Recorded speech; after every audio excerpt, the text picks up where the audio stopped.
guys, welcome back to my channel. Today is Thursday, so I'm gonna do a 3 Thriller Thursday video for you guys. Super excited about it. I have some good ones to talk about. The difference this time, I'm gonna throw a fourth book in there, but that's just because the last one I'm gonna talk about is a duology, and it doesn't make sense to talk about them in separate videos, but I wanted to get in 3 different books in there, so we're gonna talk about 4 today. The first one we're gonna talk about is like my all-time favorite thriller. It's definitely in the top 5 of favorite books in general. I talked about this in my name tag video, but I didn't go into detail about what it's about, so here we go. This is The Last Mrs Parish by Constantine. I feel like this book does not get enough hype, so I'm gonna hype it up in this video. This is a really fun and thrilling read. It's a story about Amber Patterson, who's just fed up with the life that she has. She wants change, she wants money, she wants power, she wants status, much like that of Daphne Parrish. Daphne has what appears to be the perfect life. She has a wealthy, gorgeous husband, a beautiful home, 2 beautiful daughters, and Amber is clearly beyond herself with envy, and that's the whole tone of the book. So she comes up with a plan to sabotage this family and tries to claim Daphne's life as her own. But she has some pretty dark secrets, a pretty shady past that may or may not catch up with her and ruin everything she's tried to accomplish. So this is a spoiler-free video as usual, so I'm not going to go too much into detail, but there is a huge twist reveal that I didn't see coming. From people that I've heard that have read it, they didn't see it coming, and it's not obvious whatsoever. It's like a huge bonus in this book because you're already getting that cool domestic-y psychological thriller, and then add in this twist towards the middle, I'd say a little past the middle, and you're just like blown off your seat. So my rating is obviously a 5-star. I loved this book. I never even heard of this book on YouTube or anything. I actually found it in someone's personal library outside of their house. We have a lot of them here in my town, and yeah, I just picked it up because it looked like a domestic thriller. I would say the shock factor is that of like Gone Girl. When you read Gone Girl and you got that twist, you read that twist, and you started to put it all together, like that is kind of feeling you get from this. So for those of you who enjoyed Gone Girl and that reveal in there, you'll probably definitely enjoy this one. Also, this is a part of Reese's book club, which I've come to learn that I enjoy everything that is in her book club. And she's been doing a lot of movie and TV adaptations, so maybe this is on her list somewhere. I hope so, because it was really good.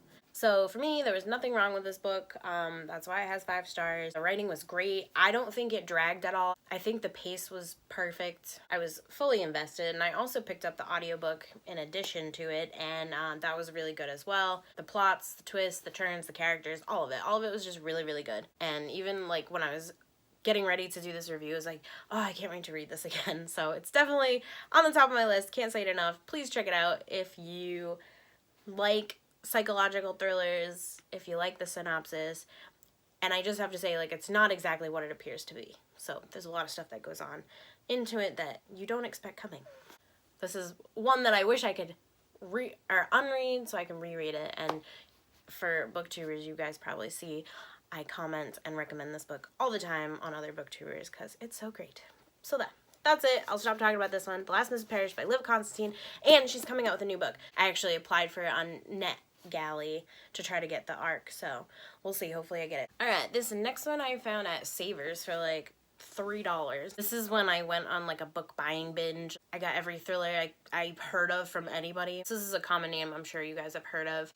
Pretty Baby by Mary Kubica. Now, I read another Mary Kubica's, and it was When the Lights Go Out. That one I think I gave 2 stars, but this one was okay. I wasn't disappointed. This is about a woman named Heidi who is like super generous. She's a mom and a wife, and she's just very charitable. She takes in others' considerations, needs, and does whatever she can to help out. She actually works for some kind of charitable organization. And one day she's commuting, I believe, and she finds this young girl on the side of the road with her 4-month-old baby. So she ends up treating this girl to a meal, and she kind of like, all her assumptions of her being homeless, like, it came to light. She knew that this young girl needed help. So being the charitable person that she is, she offers to take, her name is Willow, and her baby, I think her baby's name is Ruby, if I remember correctly. She decides to take them into her home, and her husband and her daughter are not on board with it. They're like, dude, this is a stranger. Like, we know you're nice, but we don't know her past. Why is she homeless? Like, she may have done something wrong. We don't know, but regardless, she's a stranger, baby or not. And so we kind of get that part of their relationship in a huge chunk of the book, that, you know, Chris, the husband, doesn't really agree with Heidi, and Heidi's just like, no, I'm not going to leave him on the street, blah, blah, blah. So with that being said, we get those three perspectives, Chris, Heidi, and Willow. And as the story unfolds, so does Willow's dark and secret past, because of course, it's a thriller. Someone has to have a dark and secret past. And so that's when Heidi's charitable gesture spirals into a twisted, fun, thrilling story. So again, it's hard to talk about this book too much in detail without spoiling it. So I'll just say that, like the other book, it's not what you think it's about. The synopsis is somewhat vague, actually, because of course each of these characters have some shady shit going on in their past, and so not everything is how it appears to be. There's also a lot of hard-hitting topics in this book, which you don't really expect in a thriller, but there's talk about fertility issues and homelessness and abuse. And I know that in past thrillers that I've read, sometimes those issues can leave a bad taste in people's mouths when reading a book, just because sometimes books can take a hard-hitting issue like that and portray the characters as someone who is like crazy or has like a lot of psychological problems because of those issues. And sometimes when a character is portrayed that way, it's hard to read, because it seems like it almost like attacks a certain group of people. So just be mindful when choosing this that there may be some issues that portray the characters a certain way that you may not like, if you catch my drift. But with that being said, those are probably the biggest things that docked points. I did give this a 3-star. I'm not a huge fan of the writing style, and I learned that with her other book. It just seems like very choppy to me. And then again, the way the characters acted because of certain personal issues that were going on, I feel like it did kind of leave a bad taste there. But the book wasn't bad, and if you like the synopsis, it's worth checking out. And like I said, it's not so much about what the synopsis is about. So I haven't cut Mary Kubica out just yet, but if I see another one that I think is worth reading and I don't like it, I'm probably gonna cut her off my list, just because her writing style and I don't mesh. And the last two I'm going to talk about are pretty popular among many, mainly because of Netflix. And so I did this so backwards. I think like my thoughts are so jumbled because of this. But that's You and Hidden Bodies by Caroline Kepnes. Now, the season was out on Netflix before I even knew they were books. So I watched the first season of You, loved the show, and then I looked it up for some reason, and it was like based off a novel, and I was like, oh my god. So then I found out that there was a second book, and so I decided to pick up Hidden Bodies, and I think, yeah, I listened to the audiobook of this one. And then shortly after I read this one, I was like, well, now I have to read You to find out, like, if the TV series is close enough to this, because I heard they're making a second season on Netflix. So yeah, I watched You, season 1. I read Hidden Bodies, and then I read You, and then I reread Hidden Bodies, because before it was just audiobook. So then I reread it to try to, like, recap before they came up with a second season. And then I watched the second season, and now my thoughts are, like, all over the place. So I'll talk about You first, since it's the first of the duology.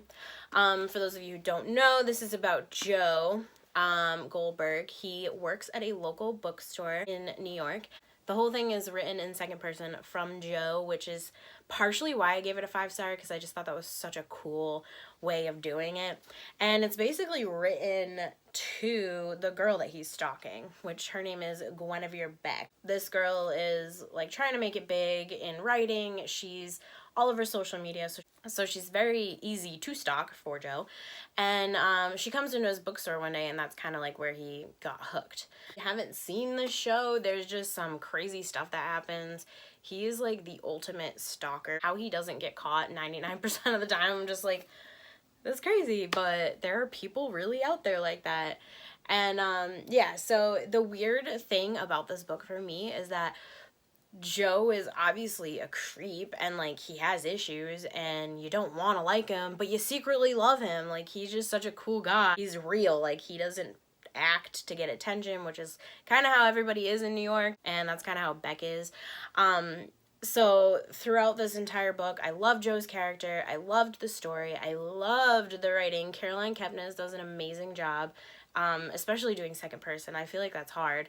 And like even all the characters, like she nailed each and every one of them. Like, you hated some of them and you really liked some of them just because of her writing style. And I will say, Guinevere Beck, I freaking hate her. I hated her in the show. I hate her in the book. And I don't know if that's on purpose, but like, she kind of ruins it for me. I just cannot stand how like fake she is and how she wants to be like her friends and stuff like that. It's just, she's obnoxious. So while I love Joe, I hated Guinevere Beck, and she's the other character in this book. So I think they did a really good job with the adaptation. There were a few things here and there that were, I feel like, unnecessary, and then some things that were added to the show that I felt like were unnecessary, but still like made it okay if you didn't know the difference. So definitely pick this one up. Definitely watch the show. 5 stars for both. So as many of the fans of you and Joe and the show, I think they kind of are all on the same page where this book was just not necessarily needed. I feel like we could have just read and watched you and it would have been perfect, but stuff got really, really strange in this one. Like, there was a total flip, and you can't really talk about this one too much without spoiling you, so I'm not going to say too much about it, other than the fact that, yeah, this probably didn't need to be a thing. But on the flip side, what she did here, I think was well done. I think I gave it a 4-star. I feel like the characters in here were done very well. The writing, of course, is still done very well. There was a lot of things happening that didn't need to happen. And I feel like a lot of it is just weird, like just plain weird. That's how I would describe Hidden Bodies. It's just strange. Every choice she made, even the names of the characters, it was just all very, very strange. And if you've seen the show, the second season, they're so different, which I was actually surprised. And I think that if I watched the show separately and didn't read this book, I think I may have liked the show better. But because I already knew what was happening in the book and why she did the things she did, I think it was harder for me to like the second season of the show. But if you've seen the second season, you know that they left it on a cliffhanger, so Netflix might just take off with that. I don't know what Caroline Kepnes is doing, if she's going to make another book or not. I feel like she did kind of leave it open, but at the same time, it also could have been an ending. So we'll see what she does there. I still gave it a 4-star. Just because I like the story and I just love Joe. So thanks for stopping by and joining me for this 3 Thriller Thursday. I hope that I gave you some good recommendations, especially the Last Mrs Parish. Definitely pick that one up. And leave any comments down below if you have any other thrillers you would recommend to me, kind of based off of those tropes and plots. Thanks for watching, as always, and please stay home, stay safe. Hopefully you guys are getting back to work soon, and stay reading. And I will see you guys next Thursday for another thriller video. Bye, guys!